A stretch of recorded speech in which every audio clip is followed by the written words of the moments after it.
hey, get on those wait lists, try to get approved for those kinds of things. LA Tech Week is right after that, so if you're trying to get into that market, that's a good space to network as well. So, and in between all that, or actually right after that, is going to be Mexico City Tech Week. So if you want to do a little traveling outside the US, they're going to have their space as well. So you can go see what they're kind of working on. Austin Tech Week will then be coming up as well for the later part of the month.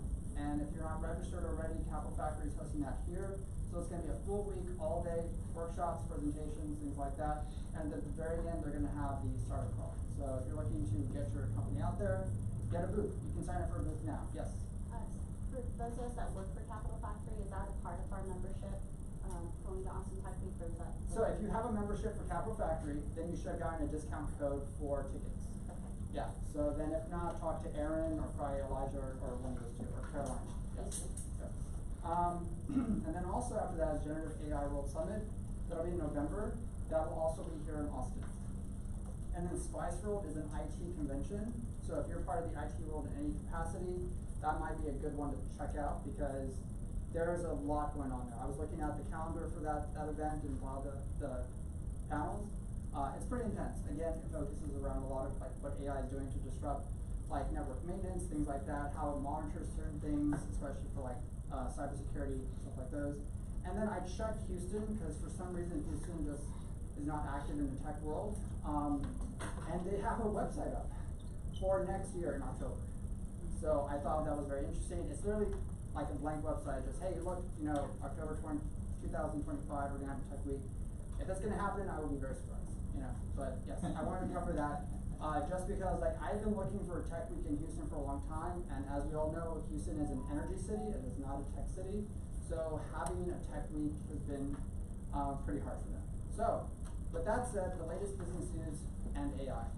Can y'all read that? Yes, okay, good. So, if y'all want to look this one up, for those that have laptops, I would say search AI Studio, Google Developers, Prompt Gallery. They have put out some very interesting things for developers because it covers a lot of things for weather.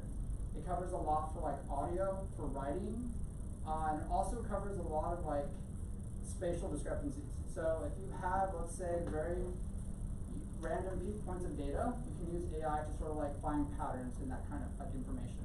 A lot of people are collecting like random pieces of data, like, hey, you know, weather patterns, things like that. They'll bring it in, and then you can use AI Studio to help kind of work through all this kind of stuff. But I was playing around with it. It's really cool. I just sort of had a meeting with the team right now who's trying to build out a drone system. So I pointed them in that direction to see what they can kind of start using. We're going to look at the leaderboard for image models. Who here knows at least 3 models for imaging? Go ahead. Segment, HNet, ResNet. Okay. Let's see if they're on the list. So, where did my cursor go? Yeah. There you go. I found a, yeah.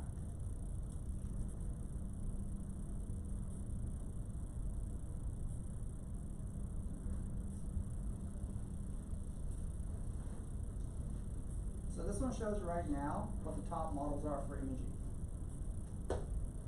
Are yours on there? No, they're old. Okay. It's been a while. All right. So if you're familiar with some of them, who here knows Flux? This one's been in the news for quite a while now. It's pretty powerful. It's kind of interesting. It does a lot of morphing. Midjourney has been around, obviously. They're really starting to take on their own space. They're trying to move away from Discord and build their own user environment on their website, so that way they can capture more interaction on their side for them. But Dolly, we know about. Stable Diffusion's been around, and then Aurora Flow. But Flux is really starting to take the lead in a lot of that stuff. So if you look at these names, look at the websites, see how you can start using them, incorporating them into your businesses, if that's what you do. So they're really interesting. I've played around with them, but again, if your business is heavily invested in imaging, especially for branding, marketing, things like that, Flux might be something you want to look into. So going back on that, the other one Yeah, so jobs for AI data labeling and data models. So there was this guy, let's see if I can find him. Do y'all know who he is? Just curious, Alexander Wang, the youngest billionaire out there. Why do you know him? He was in YC with me. Oh, very good. Okay, perfect. Can you tell us anything about his project? I mean, I know a lot of what he does already, but. Scale AI started as like a labeling tool. Yep. And it's just like a commodity thing. Right. They would outsource like clicking on dots to Yeah. people in India or Philippines and sell that to like crews. Right. So where did he really take off? Sorry? Like, where did he really make his money? Autonomous driving. Right, that one, yes. And then a lot of like medical imaging, things like that.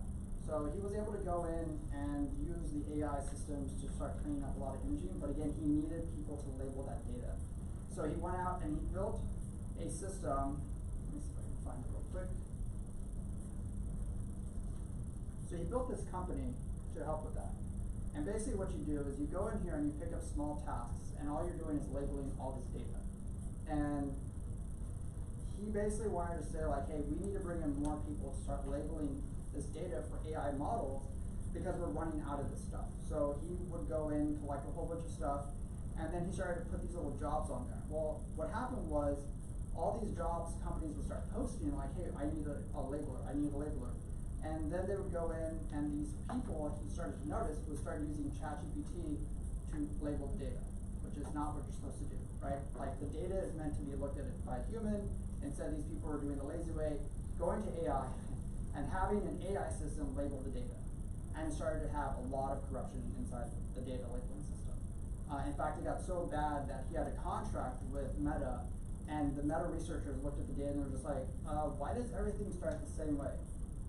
And he realized like he screwed up bad because he wasn't double checking what they were doing. But this is one of the companies that did. In fact, this industry has taken off tremendously because these jobs are so small. You can go in, label stuff, get a paycheck, and then move on to that stuff.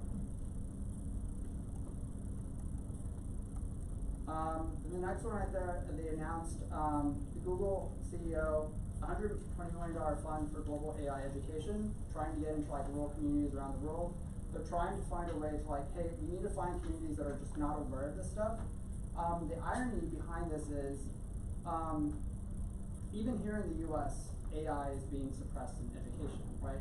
Like, the students I meet at the university levels, many of them are told like, you're not allowed to use AI, nothing.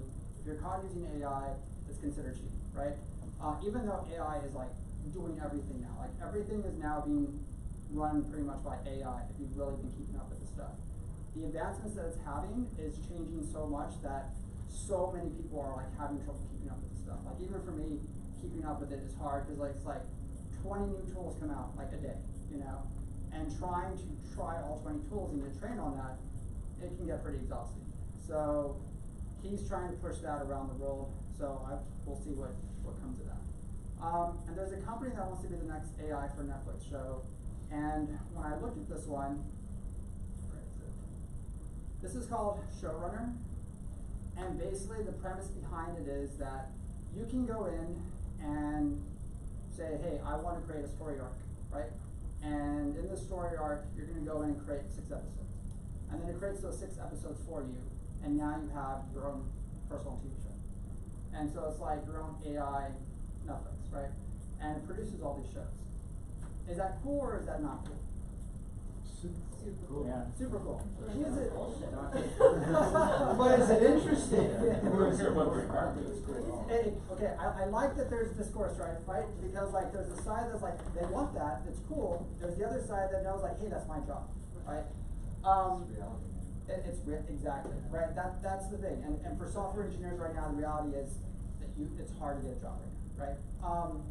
And so when I saw this, I looked at this and I went like, man, this is really amazing because now you can go in and really fine tune your story arcs and look at this stuff.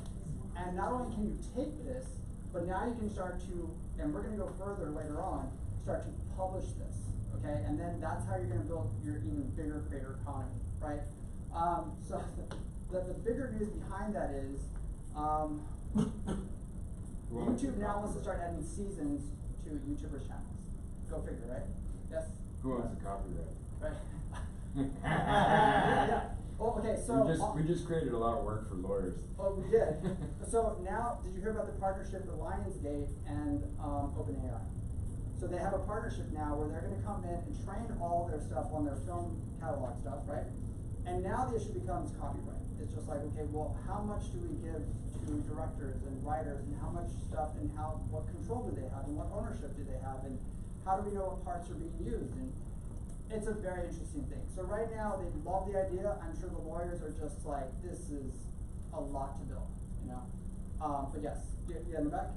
You know, I think there's on YouTube, I think the channel is called Demystify, but he also uses some AI tools to create like what was it, like Harry Potter in the Swamp or something, or Yeah. Dive, and kind of videos like that, so it's popping up even with like smaller creators.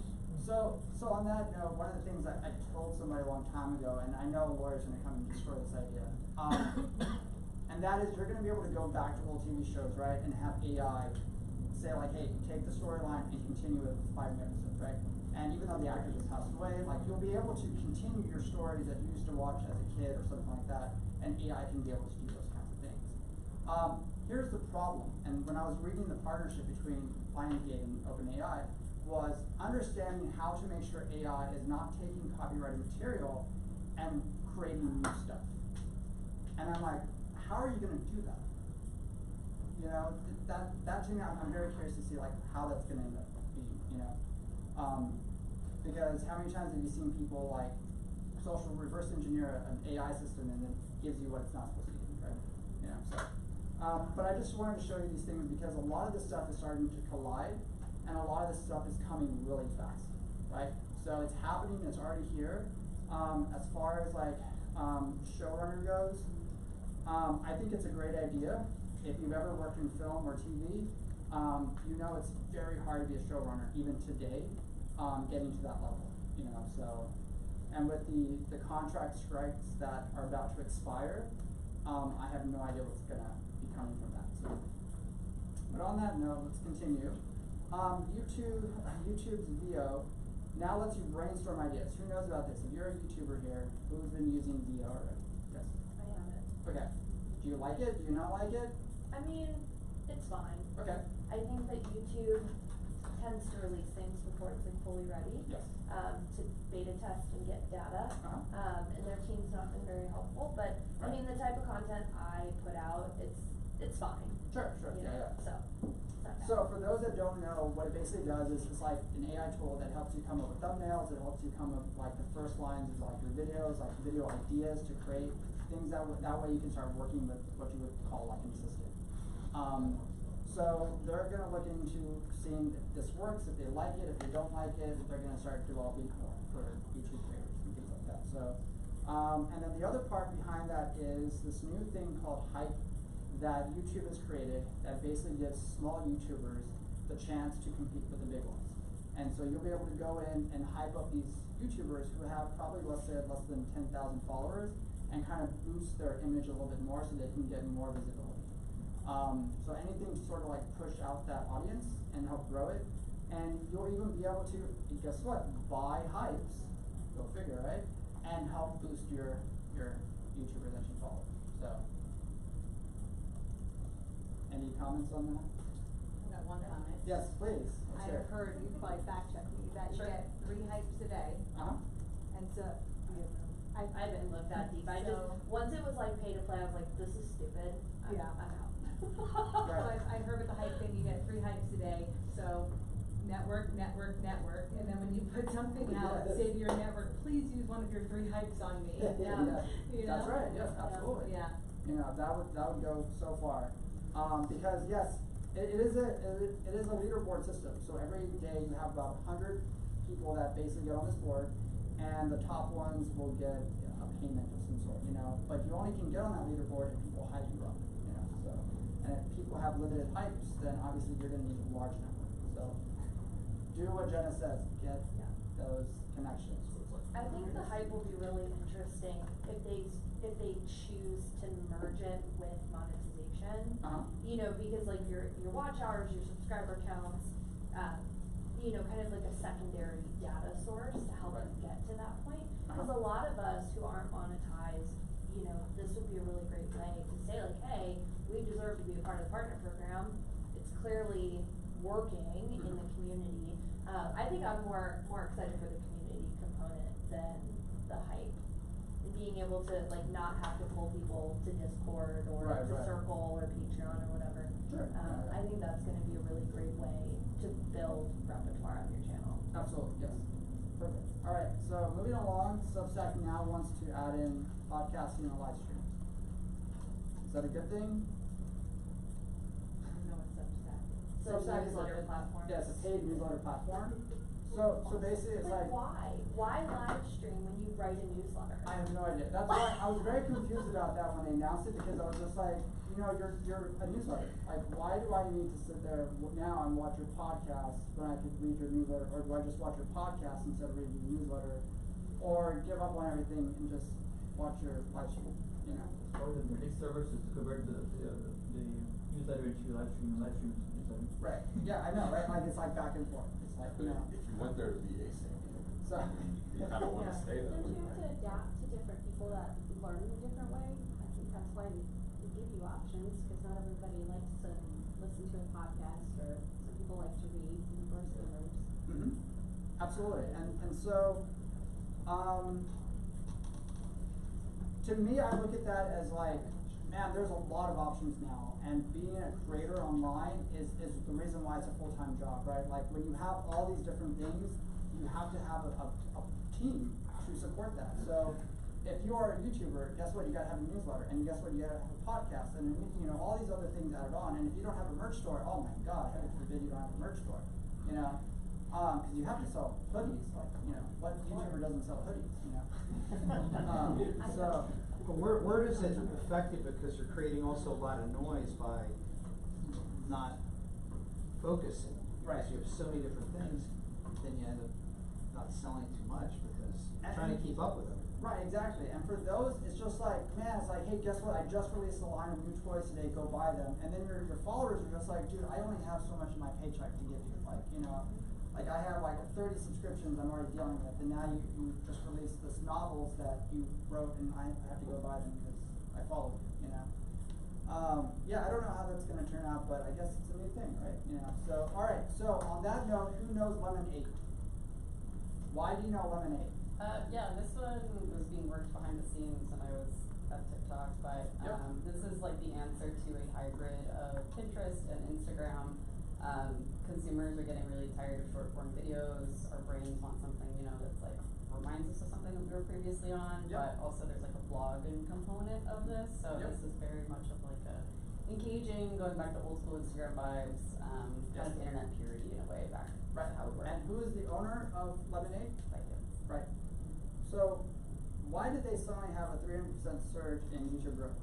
They're promoting this like hell because they know TikTok is on the rocks. Yes, that is why this had a sudden growth since September 1st. So the reason why is because TikTok ban is, you know, a thing, and they don't know what's really going to happen, right? So Lemon 8 is a product of ByteDance, which is the owner of TikTok. And so this one came out, and people are sort of starting to merge over here just to make sure they still have another platform with their usernames to build that audience up just in case. That doesn't make any sense. Because then that one's just gonna get banned as well. I mean, it'll be interesting to see what happens. I don't know, you know, because right now they're in court dealing with all this stuff, and so for users, it's one of those things where it's skyrocketed, right? Look at the ban on X in Brazil. What happened there? Does anybody know what happened there? I went to the other guys. Who did it go to? The other guys, you know, those Brazilian other guys.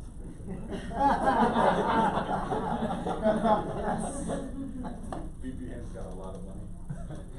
No, actually, they banned that too. You get caught using a VPN, you'll get fined for that too. So because of the ban over there, and X is getting $1 million fine every day, Tumblr saw a 350% user growth. Who remembers Tumblr? If anything. Alright, yeah, I know, right? It's been a while. Sorry, it's been a minute. And so they have seen so much growth in a short period of time recently. And you have a lot of new blogs getting developed, you have a lot of like platforms going in. But it's also the case that they have, where was it? Blue Sky is also seeing massive growth as well. So because of that ban, users are flocking to these other platforms, and it's generating a lot of like attention for them. Surprisingly enough, unsurprisingly enough, Tumblr is only worth $3 million, which is a drop in the bucket in Silicon Valley terms. So at one point it was worth $1 billion. With back in 2013. So if we need even further reference. So yeah. Alrighty, so this one right here. For real. A is real? Yeah. No, I don't know. Nah. We just guessed. I like this game. I'll go with it. I'll go with it. A is real? A is real. A is real. Correct. Alright. Wait. That is generated So it's fake. fake? MySpace. Okay. Which one is AI? Sorry, which one is AI? Which one is AI? It's like jump on the B? Alright, we'll go with B. Wrong. That was the first one. Next pair. Which one is AI? Is it B or A? A? B? Okay. B looks like a street. B? Yeah, it does look like a screenshot. Okay, so B is AI. No, Yes? B is real. B is real. B is real. So I get A? Yeah. Do it. Well, like the track here is like directions are now putting up. The lighting is bad. Yeah. Alright, which Everyone's one's got 5 AI? fingers and the lighting's bad. Tell me which one's AI. Is it A or B? A. A is Shadow on okay, it. now No correct. shadow on B. Alright, let's go next. Alright, AI, which one? A or B? B. B. Alright, old man right there. Alright, correct. Next, which one is AI? A or B? A. A. No. Correct. Alright. So this one came out, and I thought this was really funny because it just reminded me of Hot or Not. And it's a very simple thing that they built. And it's just showcasing like, hey, look, I can build a site that just comes in and does something real simple, right? And they began a lot of traction with that. But they're also showing you like the models behind these images and what they're doing. So, but yeah, if you want to look that one up and just like have it for fun, that's it. All right.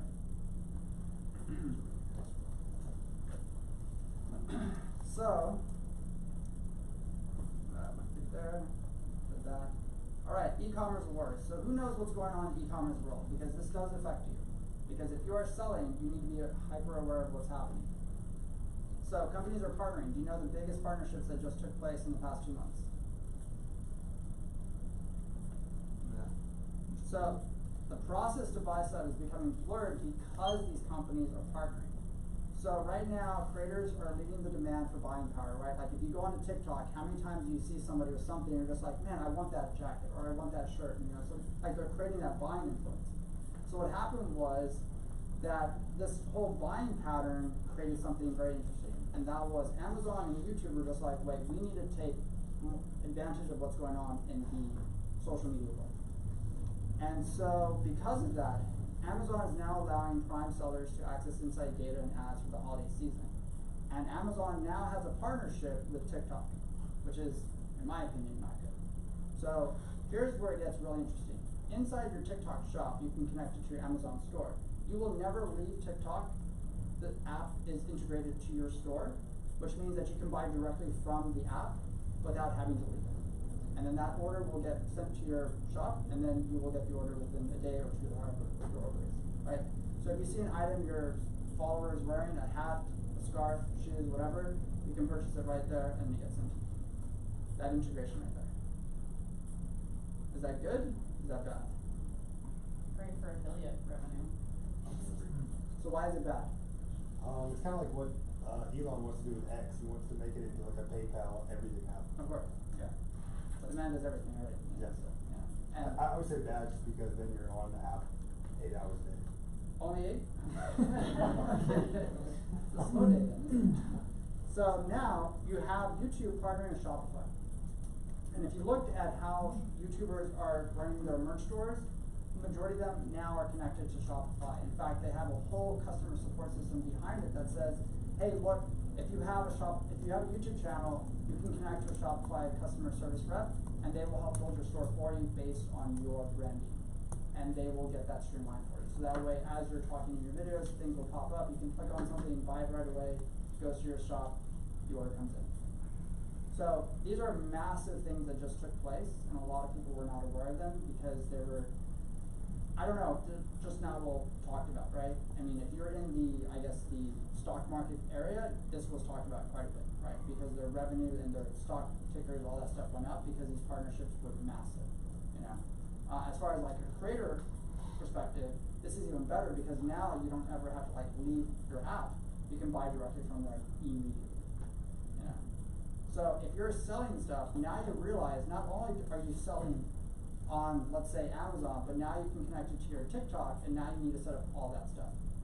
Fun, right? Like that is not an easy process if that world is very confusing to you. If you're 13 years old, it probably takes 15 minutes, you know? So, but if you're an adult, you're probably gonna have to go. So, yeah. I wanted to mention that because this is the kind of integration that's gonna start happening. So if you're selling on Amazon, what's gonna start happening is it's gonna start pushing you more to open a TikTok shop. It's gonna start pushing you more to use FBA. If you're on YouTube, you're gonna start getting pushed as a YouTube creator. If you have so many followers, hey, open that Shopify store. Here's the integration. We can set you up with a call, do these things, you know? So, yeah. And that's why like that landscape of consumer behavior is changing. And this is where it's gonna get really interesting because I'm gonna introduce you to a thing called Storyverse, which is basically like what I was talking about earlier. But now you have a little app that's gonna go in further and say like, hey, I wanna create a storyline inside an app, okay? And I wanna take those little storylines and I wanna have my audience give me feedback on where the story should go. So I can write it and the AI can produce it. Or I can have my audience come in, write part of the story, I can work with it, and then have the storyline produced, right? So, I think I have it. Right.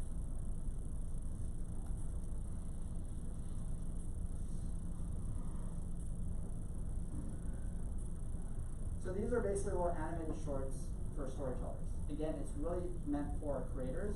So if you're going in here, now you're going to be able to create these like stories right from the app, and you're going to be able to interact with your audience and have more revenue streams, right? Like now you can create more things. If you have an audience that's geared towards horror stories, now you can create all kinds of animated stories, kinds of things like that. As a solopreneur, these are things, avenues you're looking for to build out your whole branding experience. Because now everything's coming down to branding, and a lot of people realize like, or are starting to realize branding is super important. Like what's on your resume is less important than what you're actually producing, right? Like I've seen YouTubers now who are software engineers and they're showcasing like, hey, I'm building out this SaaS product, I'm doing this, I'm doing this. That's more interesting to a company versus like, oh, a resume, right? Like they can actually see you producing stuff. And so stuff like this, going in, showcasing like, hey, this is what's going on. Now that we're sort of taking away the power from Hollywood and putting it into our own hands, this gives you all the more reason to create stuff, right? So you're gonna have a lot more people who are not versed in Hollywood movie making movies now, right? Like that 13-year-old kid will now be able to make a movie from his bed, go make a sandwich, come back and make a video game, right? So that will become a normal thing. And it took like 30 minutes, you know. Any comments? It's awesome. Yes, I love it. You know, I want to start using it as soon as possible. So The information overload though. I get that a lot. Yes, it is quite a lot, and that's why like I'm hoping I can get to the end of that. So, but that's why I wanted to showcase this because it is one of those things where like people don't realize like there's so much happening, and this is why creators have teams behind them, right? Like that's why Jenna and I do what we do. Because we build teams for people. Because you cannot do this on your own as a solopreneur. You need support to do all that stuff. If you're going to set up a YouTube channel, you need somebody on the side running your Shopify store. If you run out of items, you need somebody backing that system up. And that's why it's super important to have that. So that's where I go into the branding part. Because this part right here is the reason why people buy from you. If you're going to be an engineer, people are buying from you or hiring you because you have a brand that they enjoy. It's not the case anymore that you graduated with 4.0 in college. It's the case of like, wow, you had a following in college, you built this up, you sold all these different types of products, these mini SaaS products, and now you're doing this, you have a mini company, and we want to hire you, right? Like that's more of what today's market is versus like, I'm gonna go do an interview. Who here has watched the interviews of people applying for 1,500 jobs? Really? There's a video on there? There's a video, yes. It's so bad right now. I don't know if y'all understand how bad it is with tech, right? Like there's guys on there posting videos. I've applied for 500 jobs. I've applied for 1,500 jobs, right? I've applied for 50 jobs, all this stuff. There was a video on here of this guy, he's like 23, he's an immigrant. He's applied for 500 jobs, graduated, great, GPA, can I get a job? So he started his own business, and in 3 months he made $700,000, making a SaaS product that I thought we had solved a long time ago. Like when I was in college, I was like, I used that in school. Like, why is this still being made? Literally, it just uses AI to do your references for your research paper. I was like, this is ridiculous. And that was it. He just perfected the model, right? Like he just made it better for students to be able to go in and cite their papers, because I guess professors are still bringing that up. So yeah, but yeah, he's here in Austin, right? And he was just like, I couldn't get a job. Nobody would hire me. And I'm seeing that more and more now, where people are posting that. There was, let me see.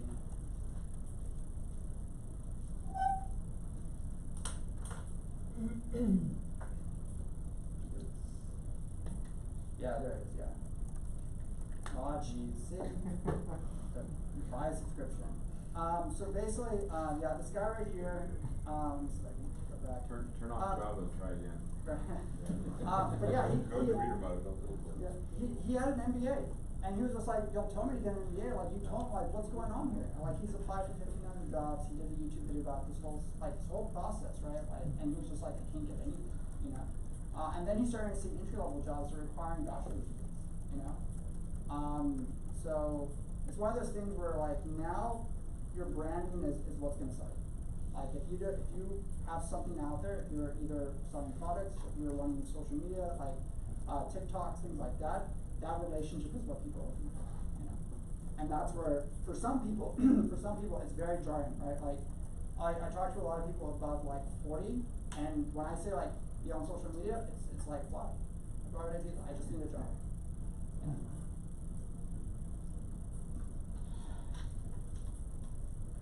Alright, so there's something that also just came out that deals with branding, and that's why like branding basically shows like if you're a creator, and I've paid attention to this because unfortunately I have to consume a lot of social media to see what's going on, and I'm watching that you have these creators, right? They go to restaurants and they're like, I eat at Costco, or I eat at Home Slice. All of a sudden their followers are like, I gotta go eat there too. I need to do that too, right? And it's driving this whole new market demand for things.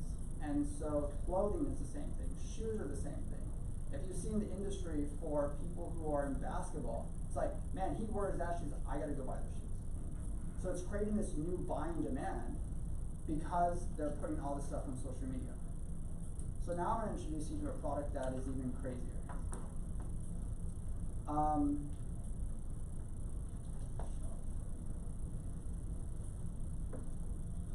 think this is the one.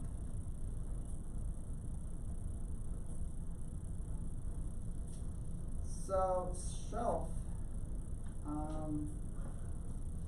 basically allows creators now to create these shelves of interest, right? So now I have a shelf of movies I've watched, books I've read, magazines I've read, anime I've read. But it's not just that you've read it, it's that it also shows you're in the process of watching it. So now all of a sudden you connect that to your TikTok, your Instagram, all these things, and Shelf allows people to go into your bookcase and look at your different shelves and see what you're consuming right now. So then I know if that person's watching Stranger Things and they're on season 2, oh, I know what they're doing right now. I love Stranger Things. And it connects them, right? It has similar interests. So in that whole world of stuff, now you can start to target with your either TikTok shop store, or you can target with your Shopify. Hey, I can sell Stranger Things stuff, right? So it's a whole economy system behind that. Who likes that? Is that good? Is that bad? That's good. I like it for a couple of different reasons. Okay. I also think it's a great way to connect with people. You know, Uh-huh. like, if you're trying to get in with like an influencer, Right? right? If you can see what they're into right now, people are gonna be 10 times more likely to respond to you if you're messaging them about one of their interests instead of making it about yourself. Right. It might be a good way to connect with somebody based on, you know, what they're into right now. Absolutely. And it also goes with the case of just like, hey, if I know more people are looking at this shelf, maybe I can start targeting those items and sell merch on those. Right, if you find someone real popular, you see what they're into, create a whole store or whatever, because if this person's buying it, their followers are gonna wanna buy it too. Absolutely. So then let's say you find, as a YouTuber, an up-and-coming writer who wrote all these novels and you love them. And you do a partnership with that writer. And then like, hey, I will put your books on my shelf and in return I get 10%, you know. That's the thing, right? Like that's what's coming. Who here likes that idea? Who here thinks like, I just want the 9 to 10? I don't think it's new, it's just the format is new. We used to work through magazines and radio and whatever. Uh-huh. Yeah, this is MySpace 3.0.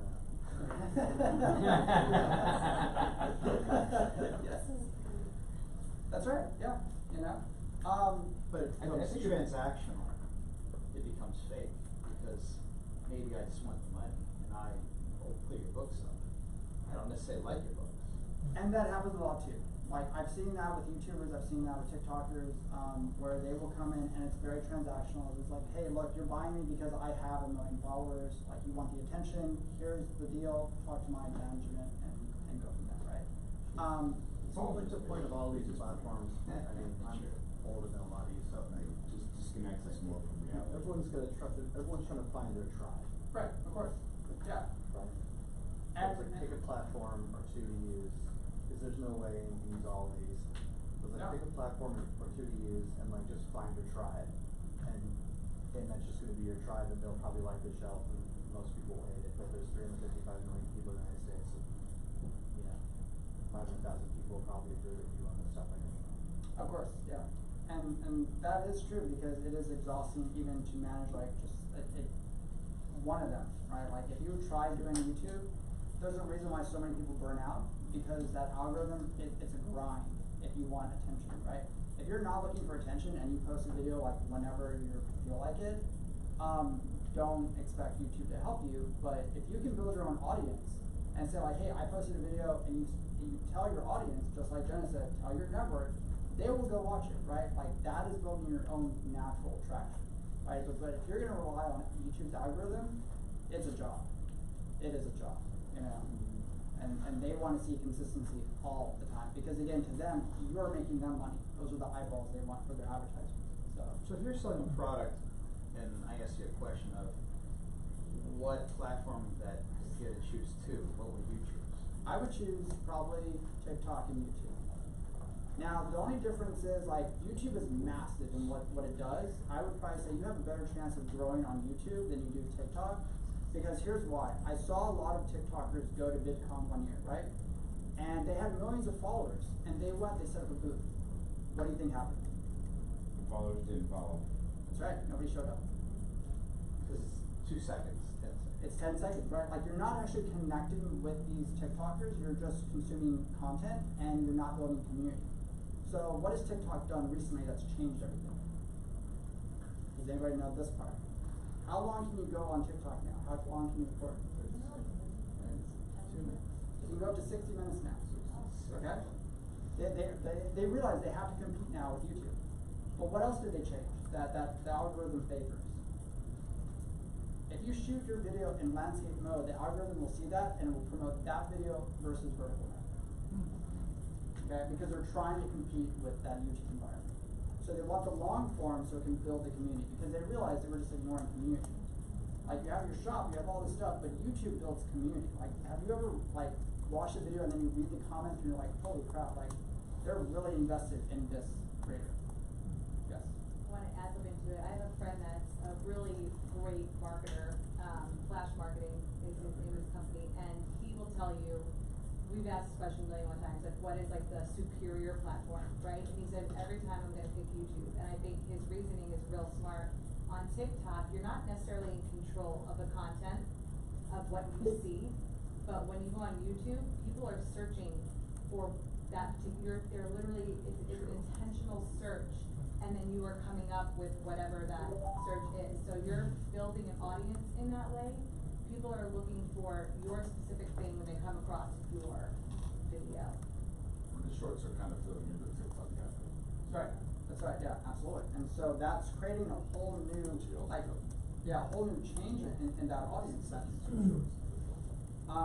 But that's why they're constantly changing things, right? Like that's why YouTube introduced seasons now, right? So their definition is just like, okay, well, if this season ended, now you can go back and watch first season, second season, and as a creator, you can go in. And so before that, creators were creating their own like playlists and labeling themselves with just like, hey, look, this is my playlist for season 1, this is what I covered, or I'm into like education, politics, things like that. And those playlists allow your followers to go in and really watch these things, you know? So it's changing really fast, and as a creator, it can get really hard to keep up with a lot of that stuff. So yeah, if you're reading a new book, it encourages your followers to go buy it. If you're watching the latest series, it does the same thing. So, with that said, who here knows a product or AI tool that builds SaaS for you? Can Claude do it? Yeah, I can do that. Yeah, but you have to do a lot of prompting. You have to finesse it quite a bit, right? Yes, go ahead. Is there a product called Databut that does it for you? There is, yes, but it's not as big as this one. Okay. All right. Anybody else want to try? Okay. So what makes building SaaS so hard? Like this is what I run into all the time. Like I've been part of the startup community for a long time, and usually when I meet startup founders, it's always the case where I need to raise money, I need to get a dev team, and it always starts there, right? But what if you could bypass all of that and just build out your thing? What would that do for you? You can get capital, right? Yeah. What else? You can get proof of concept and say, hey, I've been able to build something quick and get it up and going. So, who here knows this guy? Marvelism. This is probably the part that you came for. So I was playing with it quite a bit, and I've watched a lot of YouTubers play with this. So Marvelism basically builds out your entire company, right? Like it's going to go in. I was going to demonstrate it in here, but it takes too long for it to build stuff. So I figured I would just show like some demo things. But basically, you can give it a prompt. My advice would be make sure you work on that prompt. Don't do 3 sentences, otherwise you're probably still learning how to use AI. It needs to be well thought out. So let's say I want to build an Airbnb for dog kennels, right? What would I need for that business to get off the ground, first off? What would I need? I need money. Yes, let's pass the money, then what? Booking tool, website. Okay, what would Paywall. Okay, what else? Brand. E-commerce. Okay, alright. Website, all that. What do I need on the website? If it's an Airbnb for dog kennels, what do I need on the website? Gotta do like a reservation, right? Matching system, yeah, right? People that have the kennels, people that want kennels. Exactly, right. A mapping system, sign-in, payment system, all that stuff. This is what Marvelism does, is you tell it that, and it builds it. Okay? So once it builds everything for you, the best part is, it shows you the code. That's magic, right? Like that's what your dev teams are actually building. And so when I saw the demonstrations for this, I was kind of blown away. I've seen other people go in and really test it to see like can it really do this? There were some guys that just sat down, they're just like, we're gonna throw a whole bunch of crazy ideas at this, and we're gonna see what it can build, okay? And so one of them was just like, we're gonna build a grant writing system where you upload a grant and it fills everything out, right? And it does everything, and the cool part about it is it'll go in and it will tell you what it cannot do as it's building and what it replaced it with, okay? And then you can ask it hey, can I see the back end, right? I want to see the back end for what you built out. It gives you access to the full back end so you can see the code. And you can connect it to your GitHub account if you want to make changes. And the best part is you can take that, and this is where the real magic of it comes in, is now you have your MVP, right? Now you can just basically kind of give your dev team like, hey, here's everything. Now do the maintenance. Now do the updates. Now do the changes, things like that. And that's where Marvelism really shines. So I'll just put that together. What cloud does it use? But I guess it's just writing code, and I guess we did it. You can. So that again?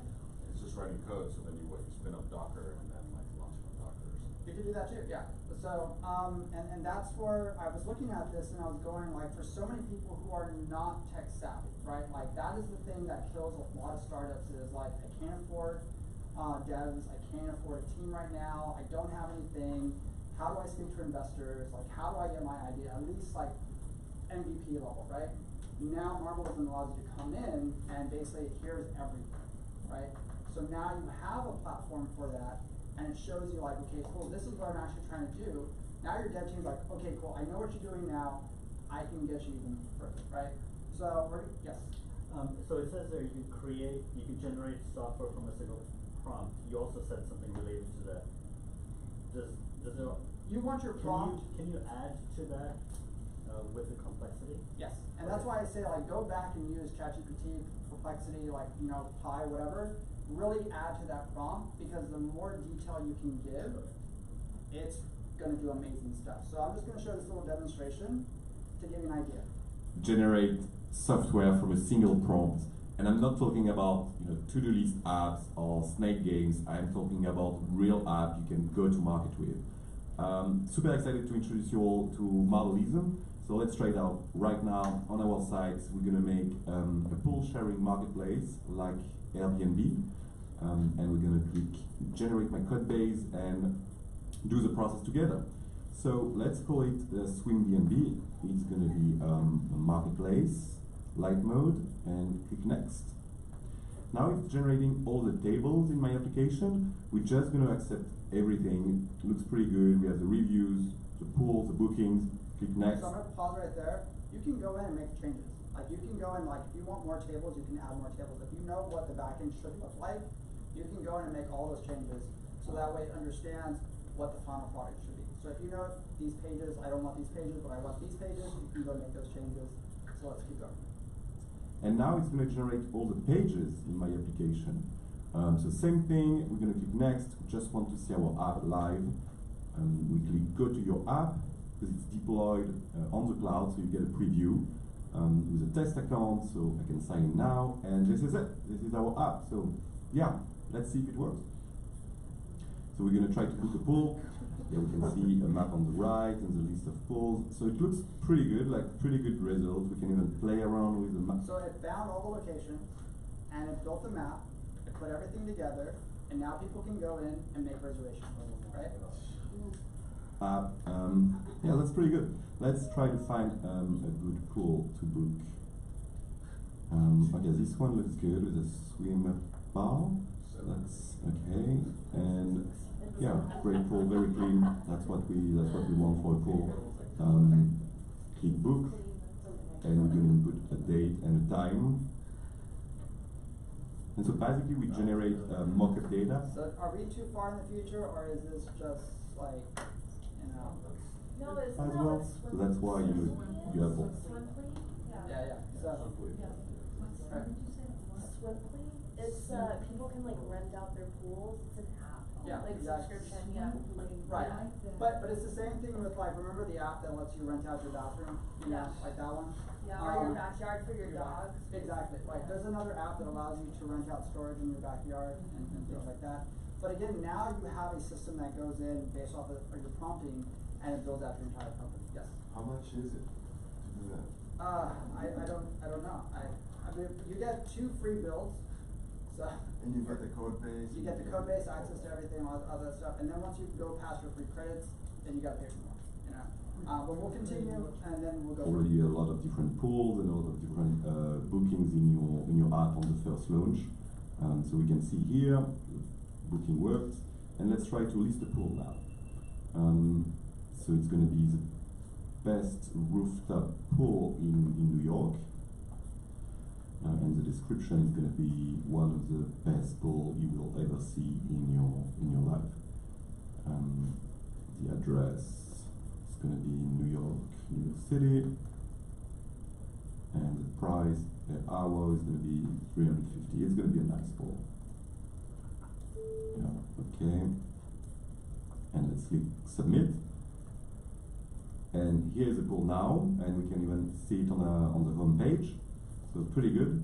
And there is one last thing I really want to show you guys, is that you can iterate on your app as well on the fly. So for example, I can ask the AI to add a review button, for the users to add a review on the pool. You click next, and here we are. Essentially a branch has been created, so we can see the button work, we can put a rating here, and a comment, great pool, but the party was not so good. Submit review, and here we are. I really hope you enjoy watching the video, and I can't wait to see what you're going to build with Marbleism. So follow us on Egg. So as you look at everything, you can go into the AI prompting system and be like, hey, can you change this? Can you do this? Update this? Change that? Change the color scheme, the palettes, things like that. And it does all that on the fly, right? Cool, not cool. Who here likes that? Who here thinks like, what's the point of software developer? Love it. Love it? Absolutely love it. Yeah. I know, right? It's a game changer. Yeah, Yes. totally game changer. I have a question. Does it will it make API calls to a Gen AI model? Is that something that it can do? I believe so, yes. And so if you need to look at those, it will work with you. Where is it? Yes. Yeah. So if you create an app here, do you own the full rights to it, or to what extent does Marbleism own some of the stuff you use? So they've never addressed that. So that's the part they have not talked about. And most so of the code that you're gonna have, is going to be taken from GitHub, so they don't actually have the ownership of the original code. and I think that's been touched on by the people who have been reviewing this, that I've been watching, and you can download everything into your GitHub account. And so that's the part that really surprises people when they use it, is they have access to literally the guts, right? So if that is the case, then that's pretty much yours, and what you do with it, I guess that's up to you, with legal ownership and things like that. But building things now has changed, right? You can go in here, and if hey, I'm a one-person team, and I need to build out something that would have probably taken me 4 devs, 6 months worth of work and iteration, I could probably do this while I make a peanut butter and jelly sandwich. Well, I'll go ahead and ask those security questions. Go ahead. What's the code like? What's the code look like? Are there what version of the code did it use? Are there known exploits that anybody's gonna be able to get into? Right, exactly. So how is that secure? Having code does not make a secure architecture, right? Right, exactly. So again, you're building something that's fresh. It just got made. So again, I kind of have an answer, but I want to hear, how would you secure the code? Hire your devs. You have to get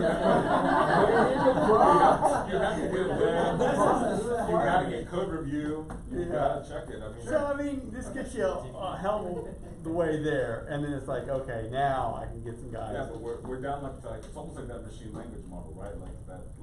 That meme everyone knows, right? My code doesn't work and I don't know why, but now all of a sudden my code works and I don't know why. And so that's basically what that is. You're basically releasing into the wild for anybody to live out that meme. My code works and I don't know why. But it works. Question on pricing. Yes, go ahead. I know that the point of it to go to market faster, to have a proof of concept, but cost, right? Of using this versus having your own. Right, absolutely. And that's where I showcase this, because for some people building is the hard part. That's it. Just having an MVP sometimes is enough to talk to an investor, right? And that's literally why I'm showcasing this. Because if you can have something at least fleshed out and you have something functional, that's a better conversation to have with a dev person and an investor versus hey, my napkin's really dirty, but this is my idea. If you don't care about security or privacy, you can go market test really fast. Right. You can find out really fast whether it's worth making it secure or Yeah. worth making the privacy good. Obviously at the expense of the people who initially go on and gave Right. you their info. Right, but exactly, yeah. You can market test real fast. You're also opening the door on the security issues, because that can like turn out to be like really expensive if you're not careful. I came across a video, there was a guy talking about his company. He built writing software with ChatGPT, and it worked out for him. But said one of the flaws that he had in the original version of the product is that the API key was actually in the client side, and so everybody could actually have access to it and use his account. Clear text. Clear text. And so he was lucky that nobody actually picked it up like at that point. But going forward, it's going to be more and more systematic. You have tools that will like find the API keys that are being leaked in apps around the world, and then you can find yourself with $1 million bill of some sort of service. Yeah, it's gotta be like somebody in another country building like let's go check through all the Marbleism apps and see how many credit cards we can get. Right, exactly, yeah, you know. Right. So again, if you're smart It's about still it. cool, though. Yeah, it's a great idea. Again, you wanna take this, sit down with an actual team, if this is what you wanna do, right? If you know that, hey, to build my idea, go and sit down with people who are gonna help flesh everything out and get it where it needs to be, right? Otherwise, if you're doing this on your own and you have no idea, like, you're gonna need some type of support. Otherwise, like, you're gonna get the questions from the investors, like, is the code secure? Is it, like, where did you pull this from? Like, how is this working? And things like that. And you wanna go through all that kind of stuff, right? And you wanna test it and see, like, does it work? Like, go give it to some friends and have them try it out and play with it and see, like, does it break? Like, what's going on? Do the pages still do this? And see what happens, you know? But going back to its pricing, so for the Green Express, it's $20 a month. You get 3 generation, and then for the top one, it's $60 a month. You know, so even if you go in and just try it for, let's say, like 3 or 4 months, and you get all the ideas that you've been trying to get out there to see how far it can go, like, guess what? You're still probably a lot further ahead than a person who's trying to hire depth. Yes. I'm sorry, another question off topic, but where does a patent lawyer come into play with all of this? So probably at the point where, like, as you're building it out, like, you want to sit down with them and be like, hey, look, this is what I'm trying to do, you know, and go from there, you know, because you're probably going to need a patent lawyer if that's what you're doing in your business, you know. But again, this is really just to get your MVP off the ground, and in the hands of somebody who's going to take it to the next couple of months, right? You know, yeah. I got one more question. Good. Curiosity. Sure. Maybe it's like the system builder in me, but it's building it at a point in time, right? So there's like a known quantity at this snapshot of time. Like I used this code, none of this code is deprecated today. Yep. Everything will work fine in your Docker today. Right. So like even once you build one of these, like if you're not a techie and you launch one and you don't understand the tech, and then Docker changes something, or you know, like something changes on, like, who knows, you know, there's load balancers, Right. and containers, and Yes. like, there's all this stuff in play. Absolutely. Because you never understood it. Right. It wrote an app for a certain snapshot of time. That's right. A snapshot of tech. Yes. So like the maintenance on that, if you don't understand. Yeah, it, so it's kind of how long do insane. you think that would be then? So you It's build a one. great question, right? Yeah, and say, okay. About 3 weeks. When does it when does it start breaking? Yeah, because I mean, there's like, what, 50 systems that support this. Right. And I guess you could kind of see it needs an update building Right, apps exactly. really quickly. Yeah. They make Docker, money over Docker. 3 months, then they deprecate, and then they build another one. They make another money over Sure. 3 months. All right. and it's So, just kinda like sucking up that. Jenna, do you have a solution? Because I know the solution So what? to keeping it updated. Oh, yeah, you're gonna have to hire your virtual assistant, people who know it, that can keep up with this and go and do the maintenance, keep your costs down, Right. but to keep raising it, to keep with the trend. Right. So you build a marketplace to find the people to keep your thing going. See? Yeah. But the go-to-market What do is we- fantastic. What do we mean by virtual assistant? What do you mean? What do we mean by virtual assistant? You said. Like hiring somebody, Like usually hiring a offshoring. Oh, I see, I see. Yeah. Like Philippines, South America, you know. Right. And then Outsourcing it. And Outsourcing. and the idea is like they're a lot more affordable. And Right. so like you can have them come in and say like, hey, every 4 hours this week, you come in, check everything, right? Yeah. And then send me a report. And that's it. You know? So. Well, there also solution is automation also. Right. Yeah. Yeah. Absolutely. I mean, like, if you want to go even further, then that's when you bring in like Make.com and Zapier and be like, hey, every time like you run a check on your code, and anytime there's a problem, send it to this person on the team. They will go and check it, right? That's true automation, right? So that's where it gets even more interesting if you use Make.com or like Zapier for those kinds of things. Yes. So I wanted to make sure y'all were familiar with this, because when I was reviewing this, going over a lot of the things that people have been building with it, it is truly amazing like what people have been coming up with and playing with it. A lot of people have been reviewing it and just testing it. Again, like I said, these guys sat down, they're just like, hey, I want to create a grant writing system. And they go grab a random grant, uploaded the proposal, put it in the system, and because this was just built right there, it filled it out, So like, that's cool, that's awesome, So it means like it works in the beginning, but it obviously needs more fleshing out. Yes. Do you have a question? No? Okay. All right. So again, play with it, see what you can come up with, and it's a great way to iterate, try things out. And again, you get 2 free ones in the beginning, so give it a shot. Maybe you have the next, social media company that takes off, and Marvelism is the reason, So, all right. Is everybody still with me? Are we? Okay. So let's go a little further. Ready? All right. So this guy right here, he has just come around. I think he's been around for about 2-3 months, I want to say, but I could be wrong, so don't quote me on that. But Plandex basically allows you to build complex software with AI. So if you are a coder and you really need to go further in your SaaS environments, this guy can come in and go real in-depth with what it is you're trying to do. So for the people that don't want to give up the coding side, and this is something you want, like, hey, I've used Codium, I want something bigger now, I can sit down and start to use something like this. This is another great platform to sort of like start fleshing these things out. Is this also completely automated? What's that? Is this also completely automated? This is automated, but it's an assistant, and that's how I kind of look at it. Like, you can have it automate a lot of the stuff for you, because again, based on prompting.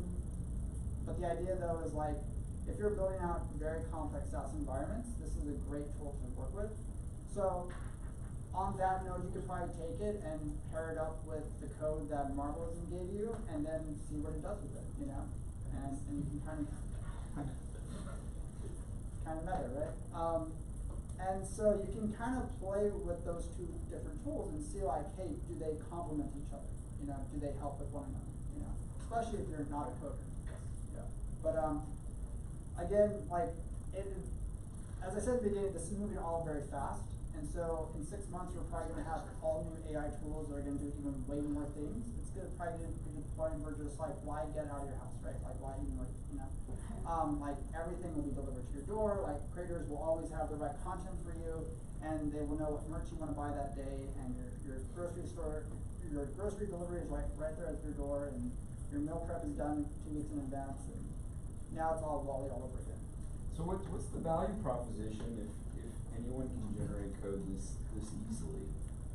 Well, it's the same thing Sam Altman said, right? Like, it just becomes zero, right? Like, it's one of those things where, like, if everybody can copy the same thing and do the same thing, and then everybody's an engineer in a sense, then the value goes to zero. But even with classical, like, dev work, it's usually the details that cost you the most time and money. And you can often have, like, a general, like, big ideas of your app done pretty quickly, or pretty cheap, but as soon as you want to customize it, that's when they cost more. And I think you're gonna have the same limitations with like AI, that it's gonna do like the standard way of doing things quite easily, but then once you customize it, it might be the best. Yeah, so I see that. Yeah, editing, customizing, that sort of stuff starts to get real tricky. Any other questions? Yes. Sorry, don't mind this. Yes. I haven't seen any, but I wonder if you have any kind of AI tools that are being used, I don't know, in manufacturing or some kind of like environment where you are creating some physical product, 3D printing maybe, or anything else. I'm kind of curious to see. Okay. Semiconductor industry is an early adopter. Yeah. Yep. They use it to basically mine the database of information that they have to find trends, figure things out, making sure things are matching, identify tools that are bad. Cause it kinda gets, I guess, to the question that like, it's gonna be very easy to just generate any kind of software in the future, then is most of the value gonna be in using, you know, AI tools to create things in the physical world, right? So this is, I think, what you're sort of looking for, in a sense, because basically you can take a picture of something, and then it makes a 3D object for it. And then you can take that item and then send it to a 3D printer, or you can send it to, let's say, a CAD developer, and they can refine it and do something better with it. Yeah, cause if you could prototype physical products really quickly, then. Well, so that's the idea here, because like what I was telling somebody in my last class, I said, you know, it would be funny if you're a real estate agent, right? And like, hey, I'm gonna take a picture of your house and I'm gonna put it on a keychain, and now you have your house on a keychain, right? And I just took a picture of it, and I made it a 3D object, and I can send it to a 3D printer, and there it is, you know. And it's done like that. So stable, fast, right here, 3D, basically will take a 2D image, make it a 3D, and then now you can turn it into a trinket, you know. So probably, like a good strategy for the future is, you know, become a creator, build a community around some particular, you know, niche interest, and then tie that, you know, generate a software and tie it to some kind of like, absolutely, yes, yes. Physical product. Does it vectorize with the right measurement that you use, or? What's that? Can it vectorize, like once it makes a 3D model, if you want a specific size, yes, can it make it for you? You just write down the. Yeah, you can go in there and make the edits and change it, all those kinds of things. So again, you don't necessarily have to print it. You can use this for like video game design. You can use this for like movies. You can use this for all kinds of stuff. So it turns it into a 3D object for you. And then you can go in and start manipulating that object if you need to as well. You know, so tools like this are just coming around, and they're very valuable because guess what? Now you can open a store, and you can go take a picture of your family, and guess what? Don't send a postcard anymore, send a 3D thing of your family in front of the Christmas tree. And what do you recommend for e-learning? For e-learning? Yes. I mean, like, what are you trying to learn for, like, is it AI stuff, or is it like CADing, is it like manufacturing? I want to teach doctors in general the medical uses of cannabis mushrooms. Oh, you want a teaching platform? Yes. Oh, okay, all right, yeah. So for stuff like that, With some quizzes and stuff like that. so this one has been around for a while. I used this a long time ago, Skillshare. That one's probably going to be a good one to start off with. I remember when they first started here in Austin, and so you can go in here, put up all your courses, you know, go through there. I have AI write out a lot of the coursework if you want, and you can start teaching. You know, you can start dropping your course, as they say, right? And you can put your books on there. You can put your course material, and people pay either for the whole course, or you can have it per package deal, right? And then you can build out your entire system from there. And then the other popular one is also Teachable. Yes. So this is another popular one as well, but just make sure to look at the pricing, because I think Teachable works on a group pricing system. So the more people you bring in, the more I think you get paid for that. But They also just raised their rates. Teachable's gotten very expensive. Yeah. A lot of people are having to ship from Teachable, even though they have such a heavy footprint in the creator space. Sure. But honestly, like if you're looking for something that has community, Skillshare doesn't do that. Teachable doesn't really do it. Circle's been actually fairly good for digital courses. Yeah. They're, you know, relatively expensive. I think they're like $100 a month, but you Sure. get everything in the kitchen sink. Yeah. So yeah, I put a lot of clients on Circle. Nice. Okay. Circle. Yeah, Circle is another. Circle.so. Yes. Yeah. Yeah, they've only been around, I think, like 2 years, maybe.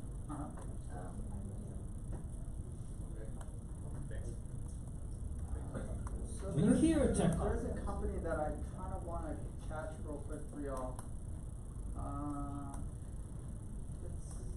It helps others build. Oh yeah, there it is. All right. So. Alright, so the irony behind this is very meta, by the way. If you want to build your startup, the startup will build your startup for you.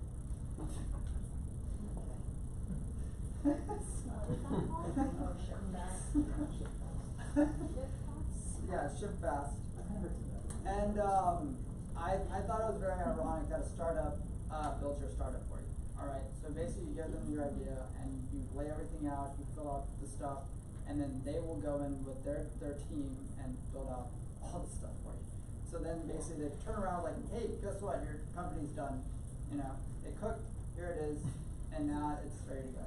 So I thought that was pretty funny when I discovered them. And the reason why I discovered them is because this rise of anti-startups, which if you know Peter Levels, he basically creates these like little mini product things and basically sells them as like a subscription. And he's not looking to do startups. He just wants to sell something that creates a passive income stream. So you can go in here and then basically just build a little like side hustle, and they will build it for you, and they give it to you. You can go in, check the stuff, and they will work with you. They will refine all the stuff. If you like this, if you want to change this, if you want to do that, they will do all that for you, and they will make sure that when you get your startup, it's to your liking. Yes. I didn't bring my glasses. Sure. What does it say? Ship fast. That's what I thought. Yeah. I wasn't sure. So if you have an app idea, you give it to them, so they can put it in Mark Business. I know, right? Instead of you having to say.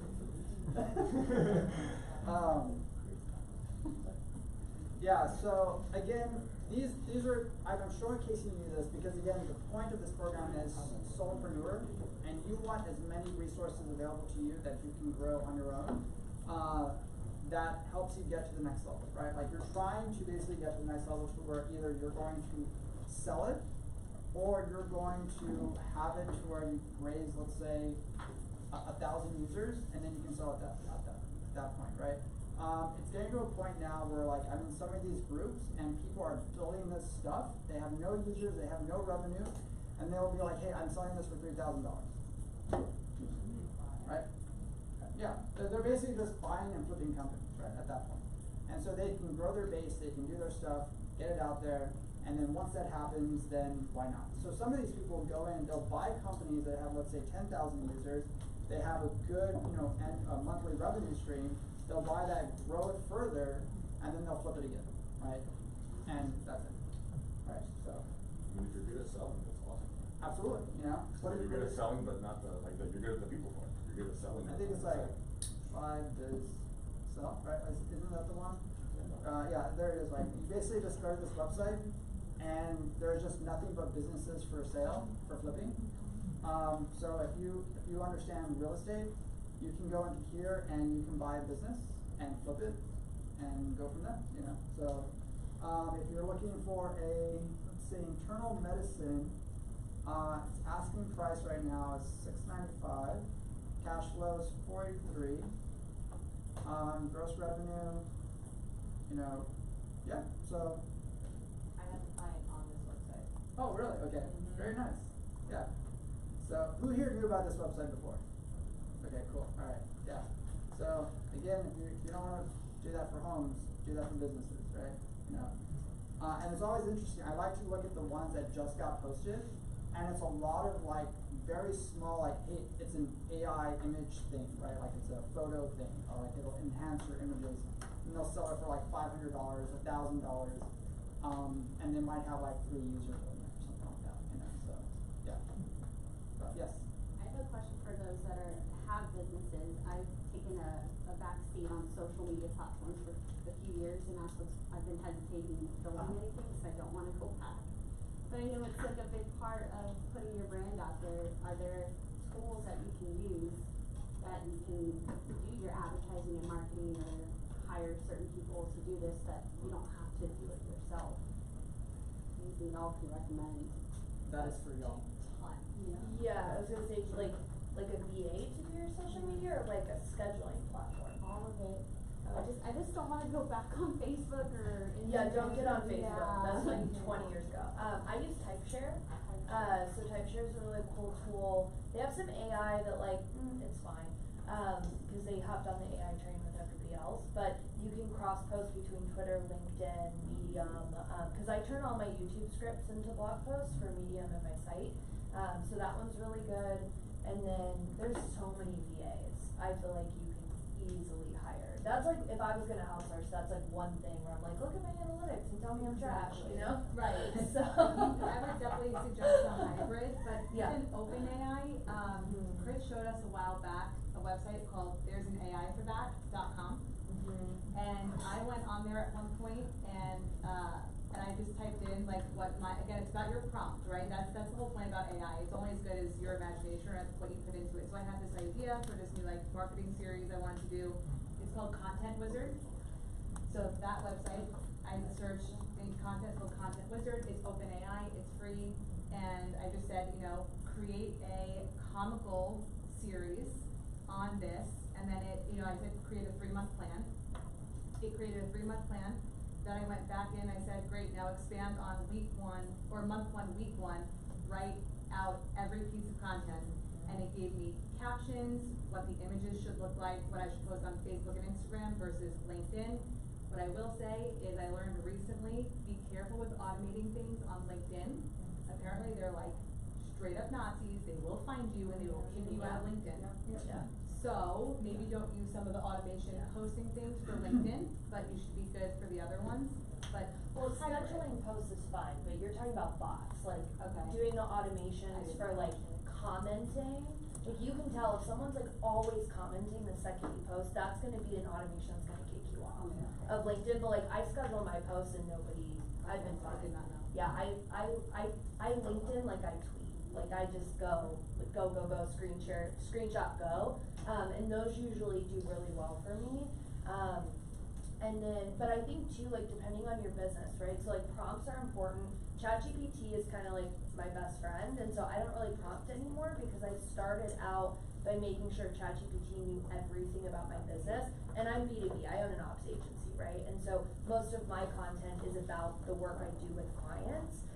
And then using that to create new content or new ideas rather to drive further clients.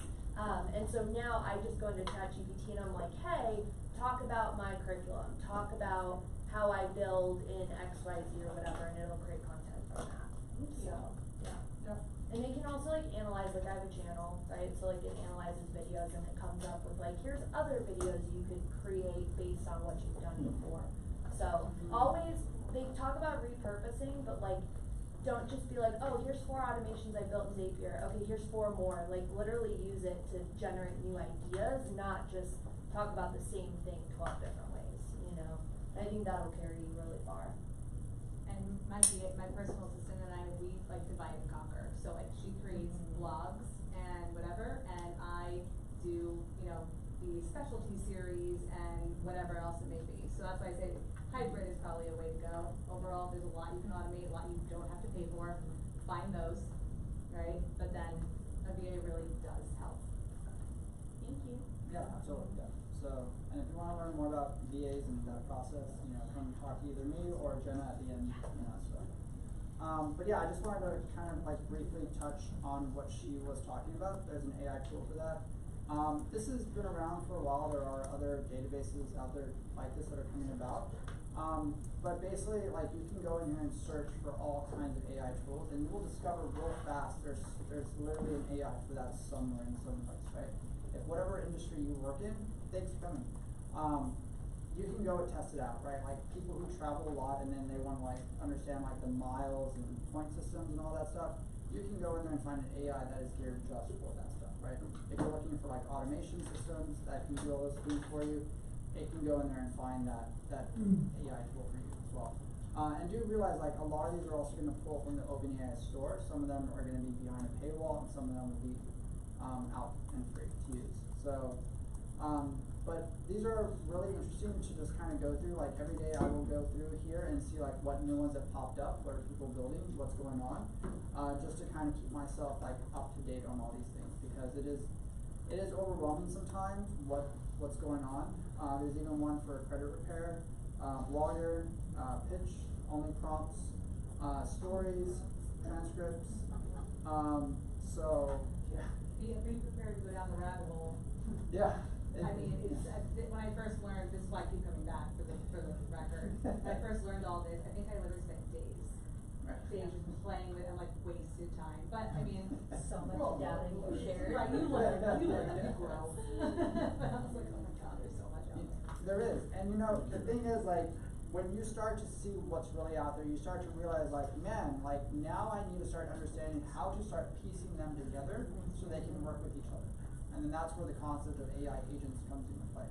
So that way you can slowly start to build these together and be like, hey, how can I use what this person built with this one over here and start making them talk to each other, you know?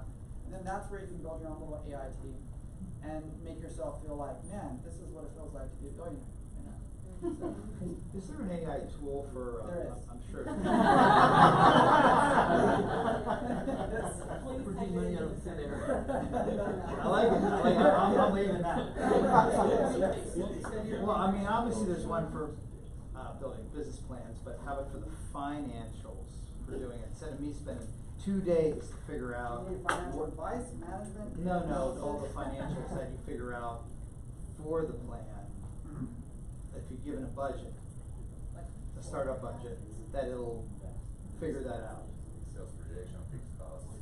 Yeah, fixed costs, overhead, employees. Yes. And then if I go into fixed cost, yeah. Some of like your managerial account.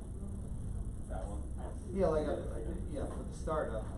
So now what you can have is you can get yourself a budget officer or a budget manager or a budget analyst, and then they can go in and then they're trained on all that stuff, and you can go in there and either upload your documents, have them go through it, and then they can give you an analysis from there, you know, one of those tools. You know, so that way, it's like basically bringing all different types of areas of finance together, and then they can kind of piece it out like that, you know, so.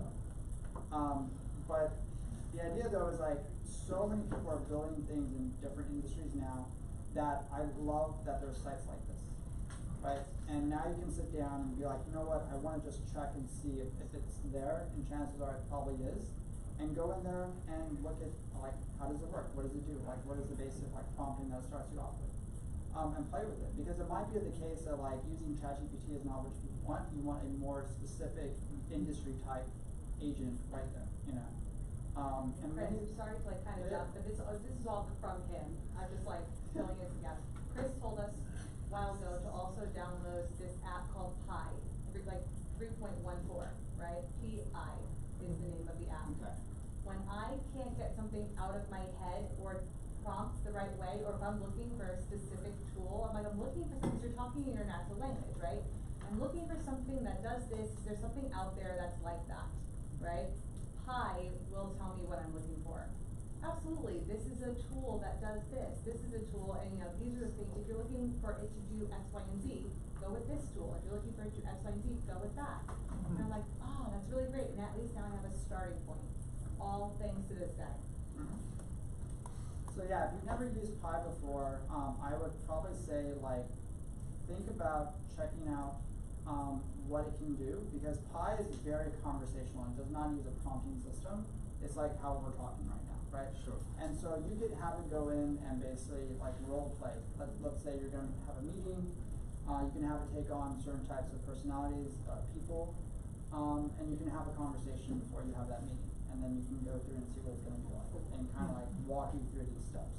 If you're like, hey, you know what, I have a dry erase board, I want to bounce some ideas off of you, have that conversation, and then really talk it through, right? Like now you have somebody who is like, we've been over this before, we don't need to have this conversation again. It's never going to get mad at you. Like it's going to walk you through every step of the way, and you can be up at 2 in the morning, like, I have this idea, I want to see what you think of it.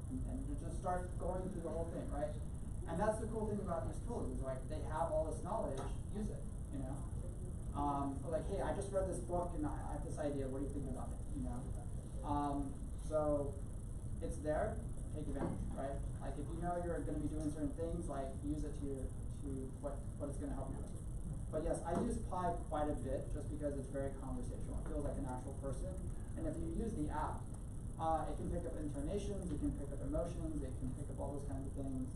I had a lady I introduced it to, and she was talking to her, he's like, no, Pi, you're raising your voice quite a bit in our conversation. And it lowered its voice. Like, I'm so sorry, you know, it didn't need to come up, you know. So it is aware of these things, right? And it shows like this is where things are kind of going. But again, that gives you so much, more opportunities for you to like test out ideas. Because now you can do this, like, hey, I'm thinking about doing this. I want to go and try this. What do you think? And see what it does. So, but yeah. Who here knew Pi before this? Oh, only Jared, okay. Yeah. So I love Pi. I've used it for a very long time. And it is quite remarkable in what it can do. But again, Chris, do you know how they make their money? what's that? Do you know how they make their money? It says it's free. It is free. I'm not sure because I've been using the free one for so long. I'm sure the model systems, they probably like source it out through their API. Okay. But is there a paid version? Probably for the API access. Do you have a Pi still? Is that? Yeah. You still have a Pi? Yeah.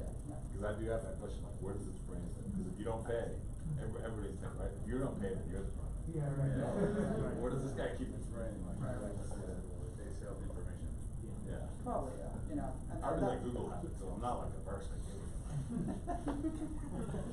it's why we watch YouTube, right? Yeah. They're just selling us all day long. Yeah. But yeah, I mean, like, these are the kind of tools out there that are just really fun to use.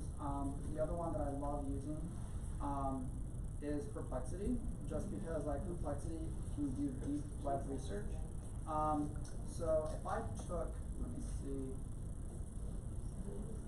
I'm gonna see what it can do for me. Hold on.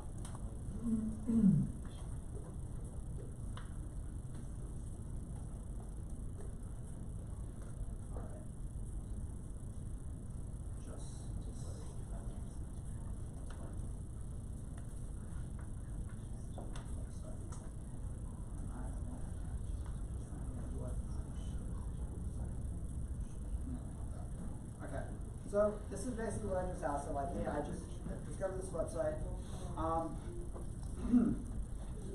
And the cool thing about it is it can go and look at a website for you. It can break down the information, you can access it. And it basically just breaks down all this stuff, technical aspects, comprehensive setup, this database schema, API endpoints, customizable design system, initial front-end pages, supported app types. And so it's breaking down all this information for you. And you can do this for any website you want, right? You can go in there, just give it some information. And your deployment offers a one-click deployment for your applications, your tech stack. Uses NJS as a primary framework. Code ownership. After generation, you have full ownership of the code. Marbleism allows you to clone the generated GitHub repository. User experiences. So again, this is good stuff to know because Perplexity, it really goes above and beyond most other like AI tools for that. And so if you're not sure, go plug it in, see what it gives you back, and that was it, So that's helpful to know because again, somebody had a question about ownership of code, and they gave it to me right there. So yeah. Any questions so far on that? I know we kind of went over quite a bit of stuff. I'm going to bring up something real quick. If everybody could please scan this as a electronic check-in. Do I need to make it bigger? Yes. Let's see. Does that help? See, I can't do this with AI, huh? Mine's not, yet. it's not Not yet. scanning. It's too far. It's too far? Yes. Okay. I'm zoomed in. I'm zoomed in, so. Can you zoom in with the image, Chris? Get close. Can you make it a little bigger? I just Oh, you did? Okay, cool. There we go.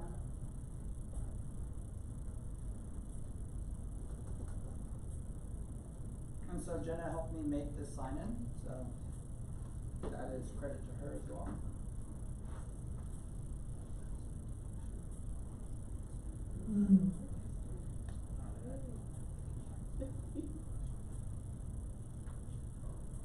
Everybody's good? Got it? Oh yeah. Come on up if you need to. Yeah. As you guys are multitasking, this also serves a purpose. If you are looking to hire a VA, the more classes you attend here, you can earn free VA hours with me. It's like a BOGO thing, okay? Like we're all here to make money, so, so you have to like get a VA, but you're earning free hours. Every 4 classes, and I have a little flyer here if somebody wants it, every 4 classes you attend, you earn 20 free VA hours. That's like a part-time 1 week. So, it adds up, and you keep learning. It's a win-win.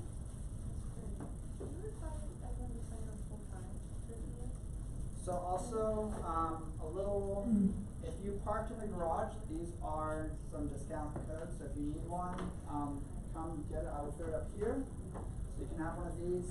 Hopefully you parked on the street, which is free. But yeah, so with that, I'm gonna close this out. And now I will go to the, and then also feedback. I should have a, yes. Let me just make this a little bit bigger.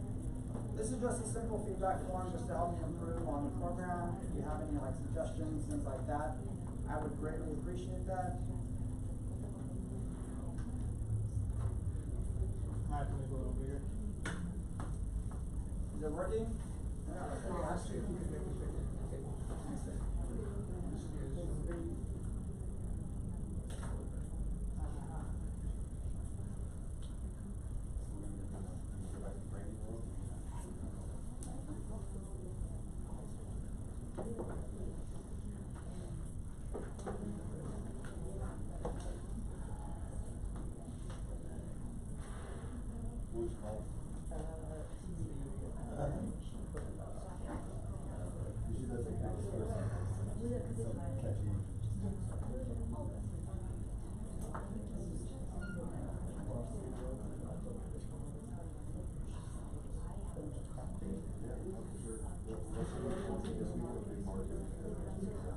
Did it work?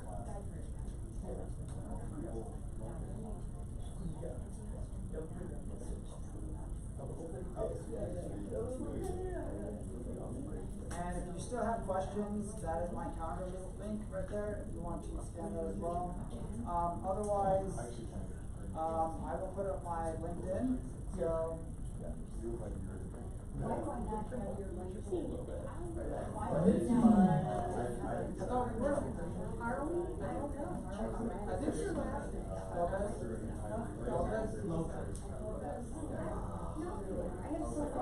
Oh, yeah, yeah.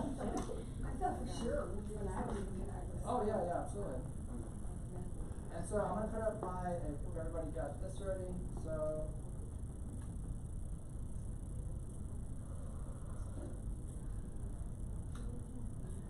Okay, so now that is my LinkedIn right here. I'm gonna make it larger, so that way people have access to it.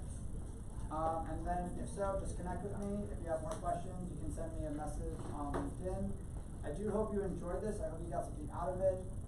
Maybe Marvelism changes your life. Who knows? And next time you are raising $1 billion, let me know. I would like to take credit. And so, yeah. Yes, or equity. And remember, this is every 4th Monday of the month, and I appreciate your time. So thank you so much for coming, and until next time, I'll probably see you at another event. So, yes. Thank you. Yes.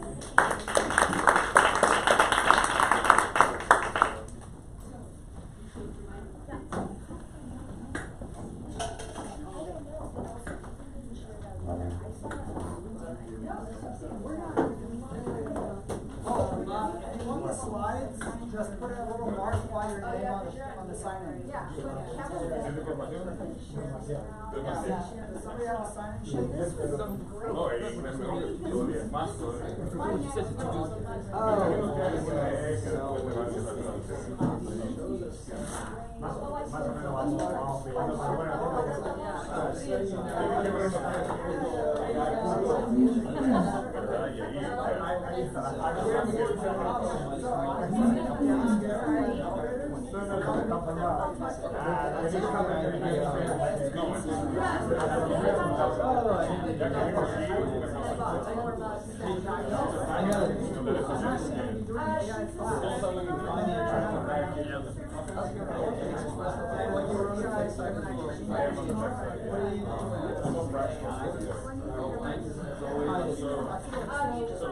a risk to this, but also if you do it wrong, you can end up like with issues with taxes. Well, it's only, I know.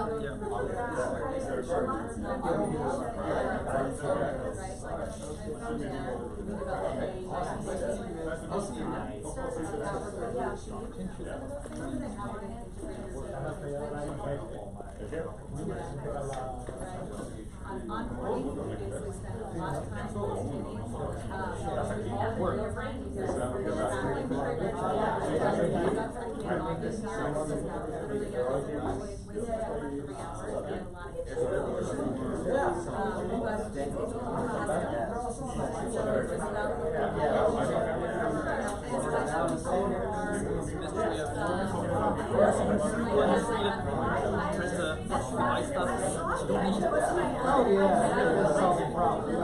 Heard somewhere that like 2/3 of the investments in like pharmaceutical companies is to create new variations of existing products through patented.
AI expert is kind of a vague term yet. That was already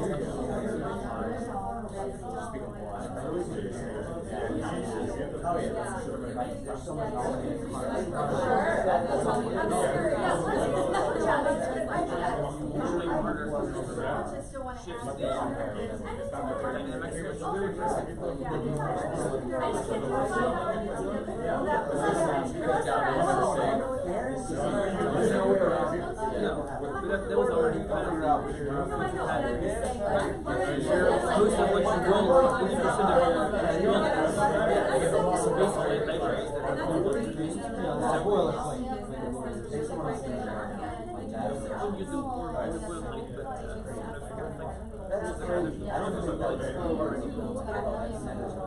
so that's like AI can pick up on that very much. This part that's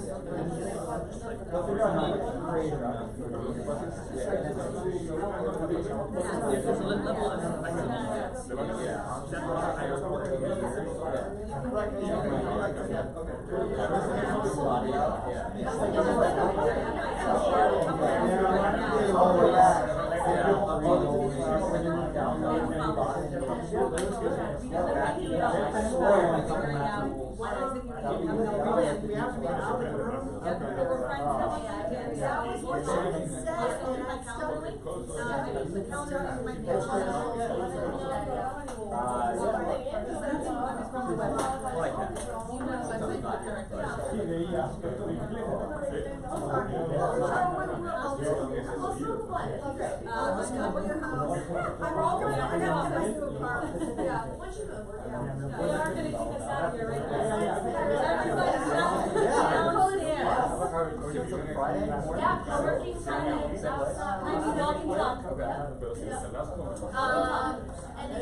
So I do have more flyers. I'll give you one. I have one that starting.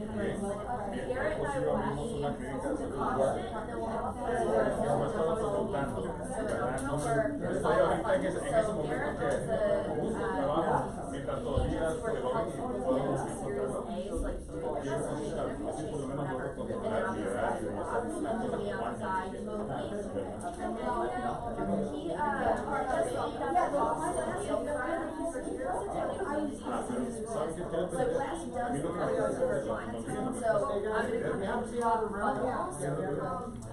Anyway, I will send you the update for that. Okay, yes. But Thank it's you, Sarah. October 9th. Okay. Yeah. What's the update? Es difícil para mí la cultura del cambio porque tenés que, si puedes vender, puedes hacer cualquier cosa. No puedes vender, entonces no haces nada. Tenés que soltarte y decir, bueno, odio el social media, no, sí, pero no, eso déjame guardar, no sirve nada. ¿Cómo se llama? Evento. Yeah, the first time it was great. I'll be back, I'll keep an eye out on the, yeah.